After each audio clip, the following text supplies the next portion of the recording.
Hi everyone, welcome back to my channel. I'm Shamira Benson, one part of Team Benson, and it's Sunday, so you know what that means. Time to tour my desert, small space garden.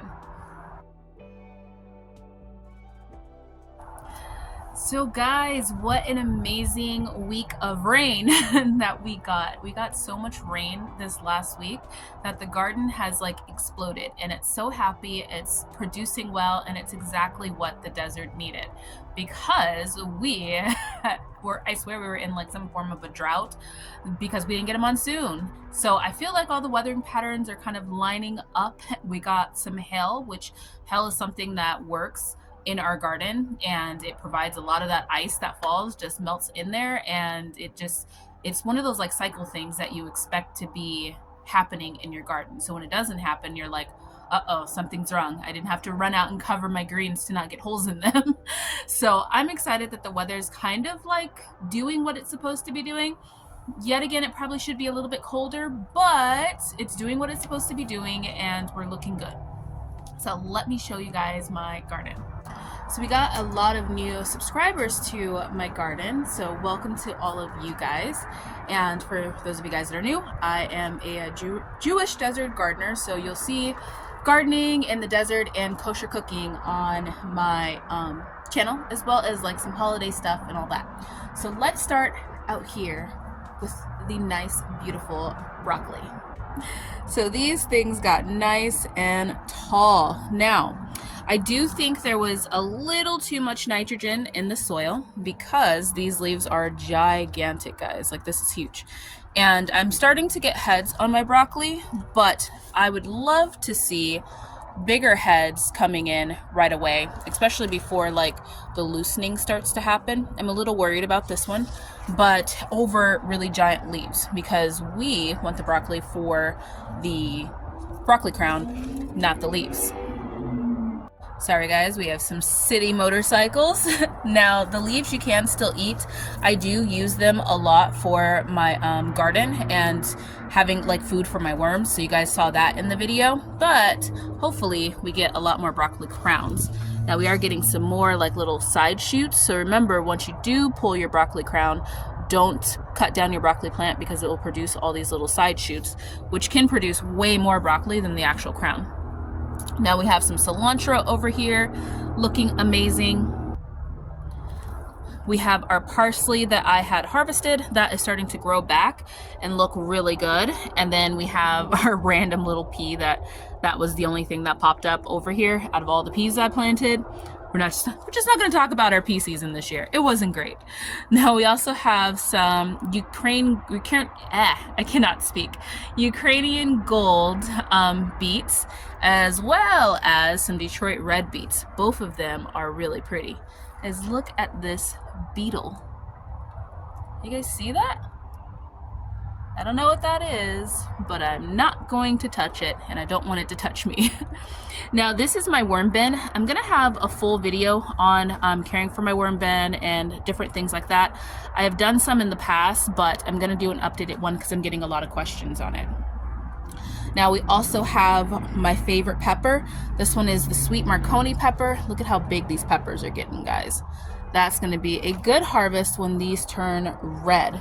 I cannot wait for that. We have some Thumb Tom tomatoes down here that are looking like they're starting to finally blush. Oh my goodness, I swear these ones took forever, but they look like they're finally blushing. We have some lemon balm on this side, some yarrow here. Looks like our hyssop is trying to grow a little bit bigger, but our yarrow is really starting to take over because it's starting to expand. And then our turmeric is still here in its pots. So guys, the winter slash spring is when we get the most out of the garden. So if we start everything in the winter, if we start everything in the fall, let it really start producing in the winter, we'll get some harvest in the winter. And then early spring, where everybody's starting to plant, that's when we're gonna get massive amounts of harvests of everything. And you guys are gonna see me a lot in the kitchen. Now we have our lemongrass, which I'm still slowly harvesting. I'm almost done making the chicken bone broth with all the cans that I want. And then I'm going to give it a really big cut and use it as mulch in here, and then let it start to slowly grow back. And then guys, look at this. This is what I'm really excited about. Look at how much my big beefsteak tomato has bushed out.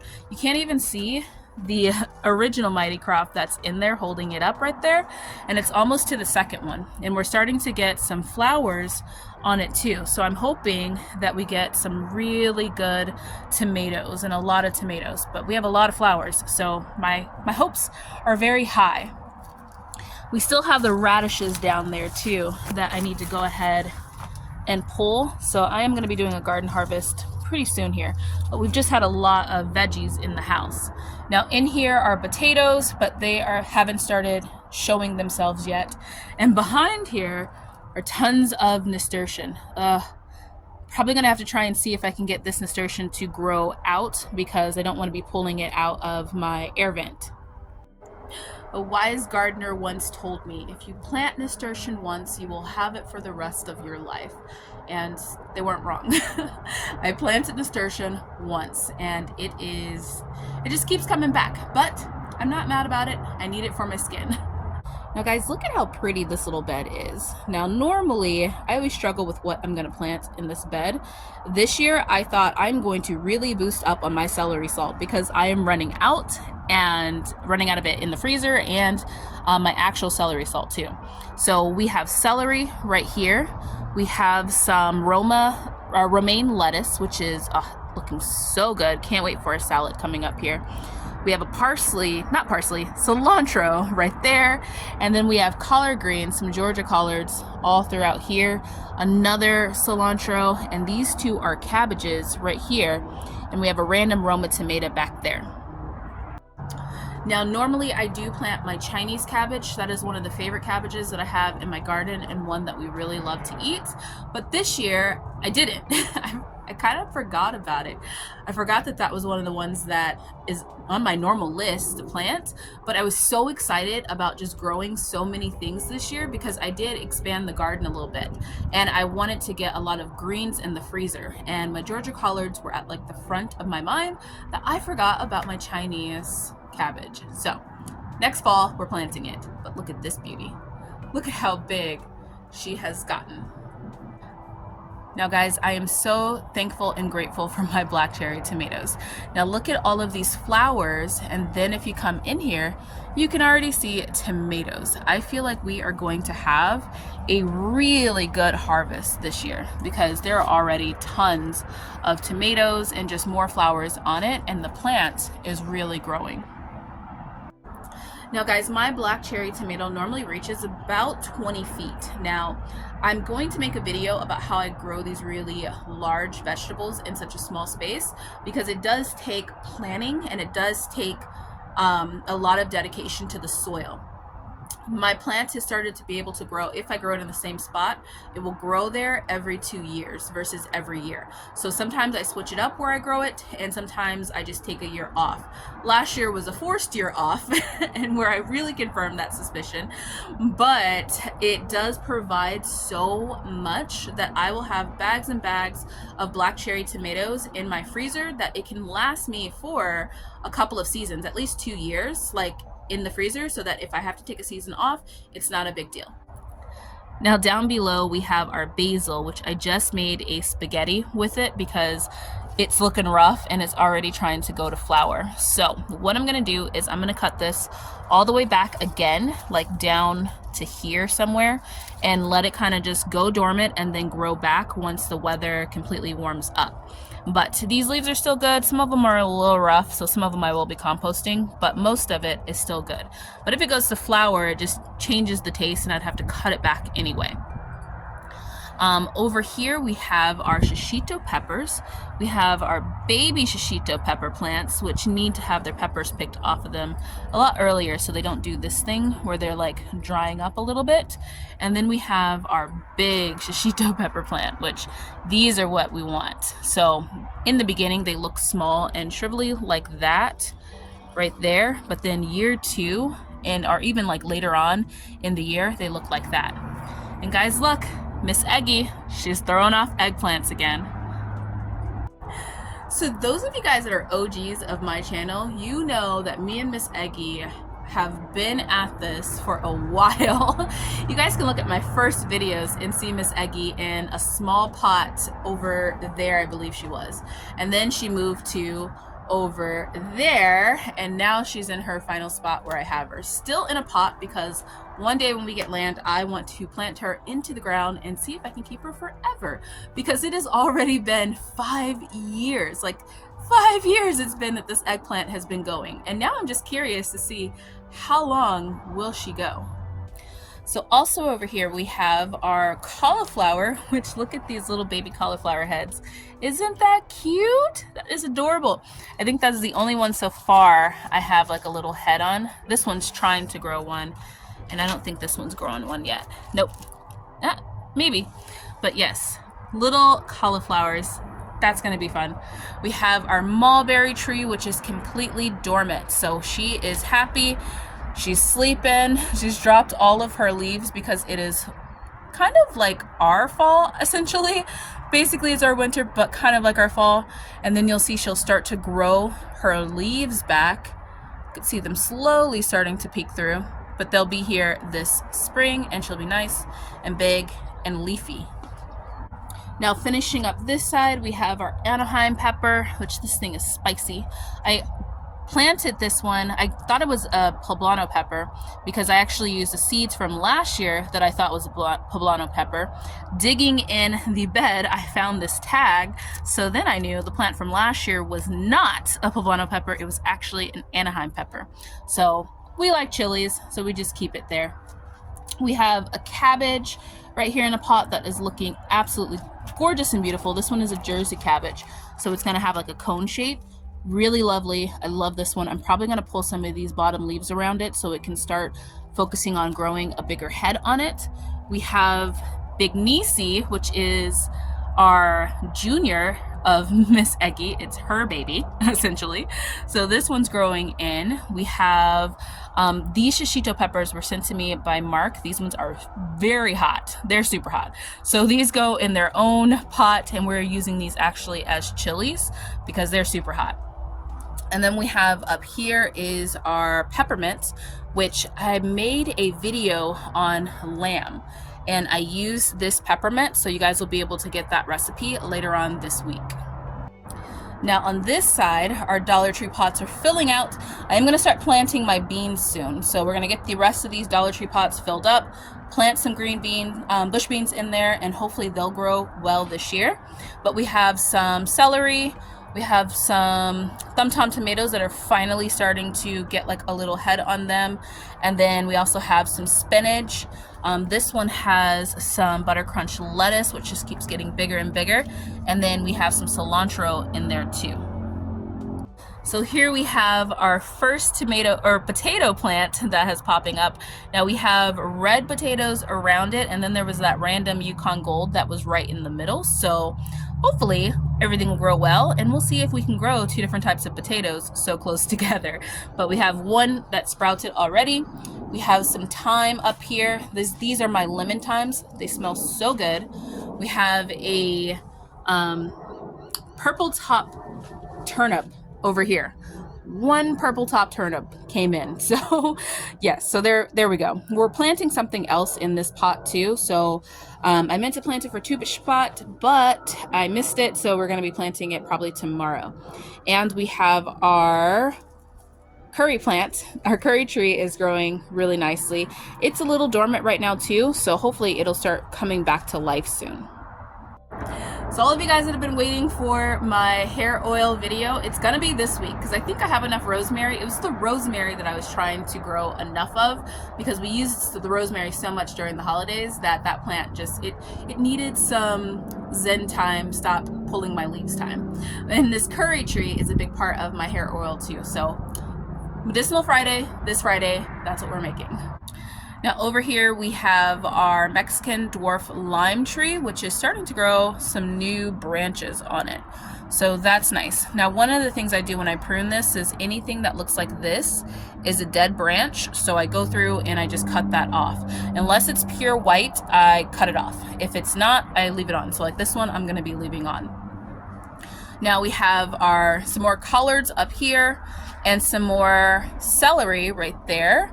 And down here, we started planting our garlic, and look, it is making its appearance. So we have garlic in here, we have garlic in there, and then we also have garlic down here and down here. This middle one is carrots.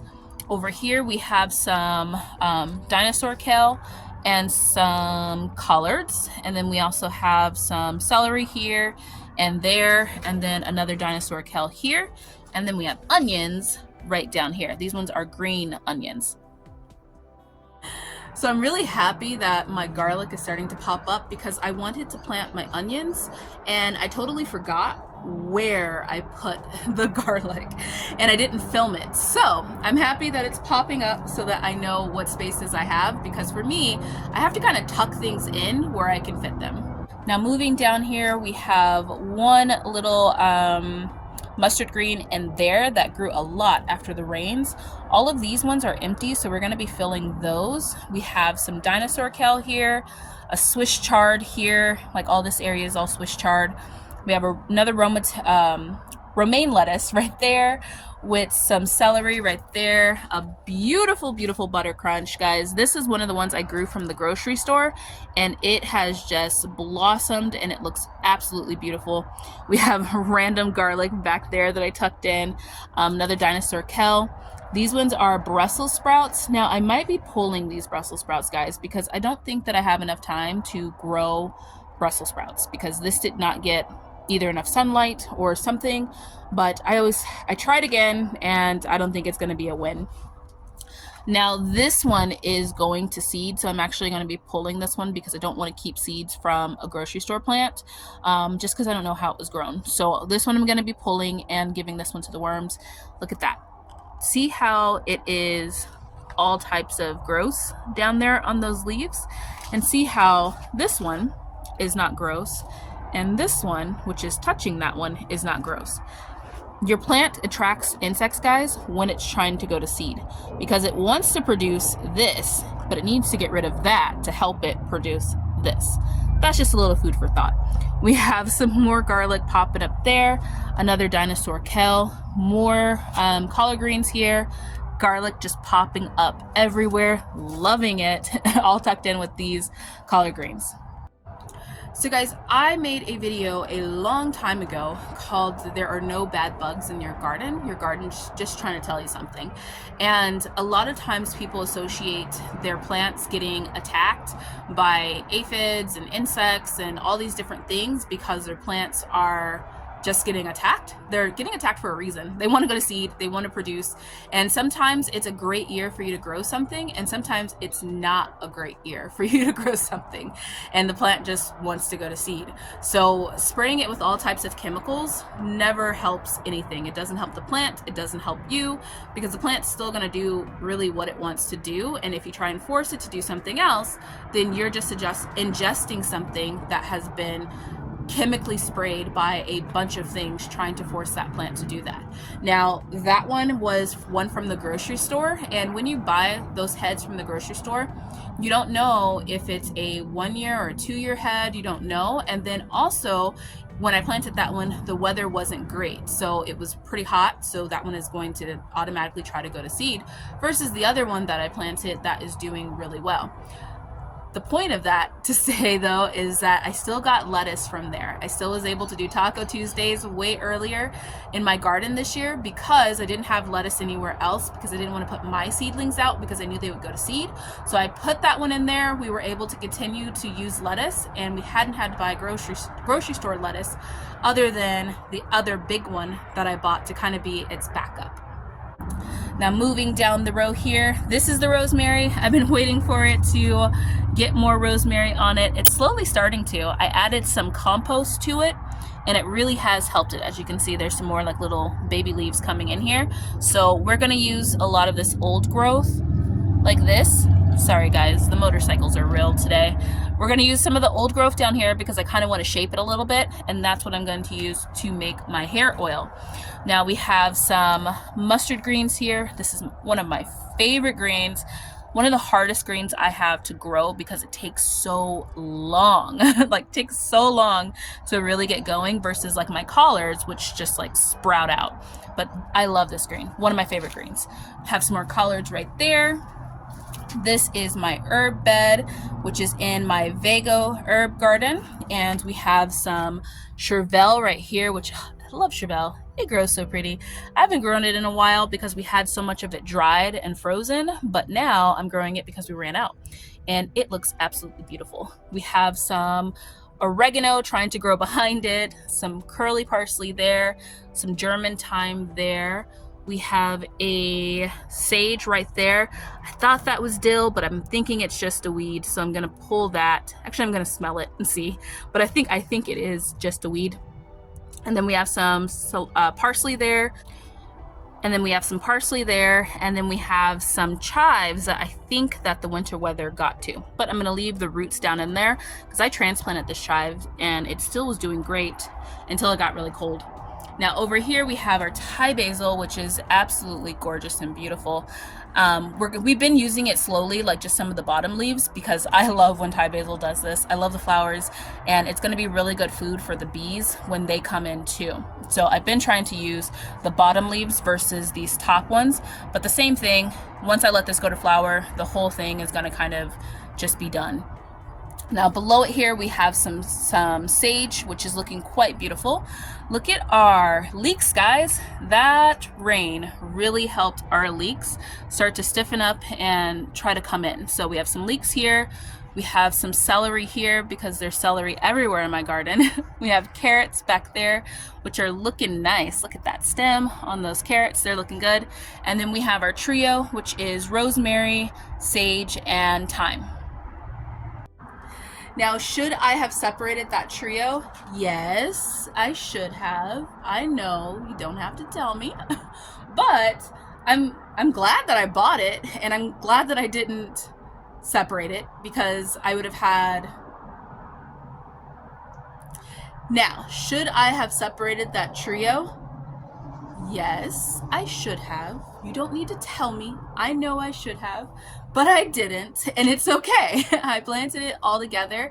The reality of it is that it's hard for me to keep sage over the summer and also thyme over the summer, and it's hard to get it to grow back. So my thing in my garden is that I just let those things go to flower and try to keep their seeds and then regrow it the next year, versus keeping sage and thyme in my garden over like long years. Now my rosemary will. So my idea was, why go through all the work rinsing it, trying to plant or trying to separate it, because those roots were bound in there, guys. Like, I got that whole thing for $5. Actually, I got it for $2.50 because it was 50% off. So it was like I could have struggled with it, or I could just grow it like it is and nature will take its course and I'll be left with some rosemary. Now, last up, I have my mystery plant over here, which I'm pretty sure, I'm almost 100% sure now it is a serrano pepper. We have our jalapeno peppers, which I need to go ahead and pull because I don't like how they turn black. This is cold damage, but I need to go ahead and pull those. I don't think they're going to get any bigger. And then we have Diane down here she's growing up. I don't know what she is, but she's growing up. And guys, I totally forgot to plant out that sweet alyssum. I need to plant that out. Coming up soon here. And then we have our cayenne pepper, which look at this, guys. We got our first red cayenne. I'm so excited. We're making spices. So my goal is to grow all of our seasonings at least. So every seasoning that I can possibly grow that I use, I want to grow. Now, I use things like peppers as seasonings, and then I also use things like tomatoes. My big black cherry tomato is so important to our garden because it goes in a lot of dishes. So I need to make sure that I grow enough of that. And I'm really excited about this year, guys. I think that this year is going to be great. You know what I didn't notice is that I forgot to show you guys my sweet pea, because it is holding its own on this tomato. So it's so wrapped in here that I almost forgot it even existed. But this one is my Oregon snap pea, and it is finally starting to give me a few little garden snacks. Now, it was supposed to grow way bigger before this, but that did not happen, obviously. So now that's it. Now that is the whole garden tour. Thank you guys so much for joining me. I'm going to be planting more. We're going to try and get the most out of the spring, and then we're going to be looking for summer plants that are going to survive this hot summer garden. I'm going to try and use less shade cloth this year, so that means I'm looking to plant those plants that can take the heat. So my Armenian cucumber, we're going to grow some sweet potatoes, all those different things like that we're going to be planting. But until next time, grow yourselves a garden, because even a small space can provide you with tons of food. Bye guys.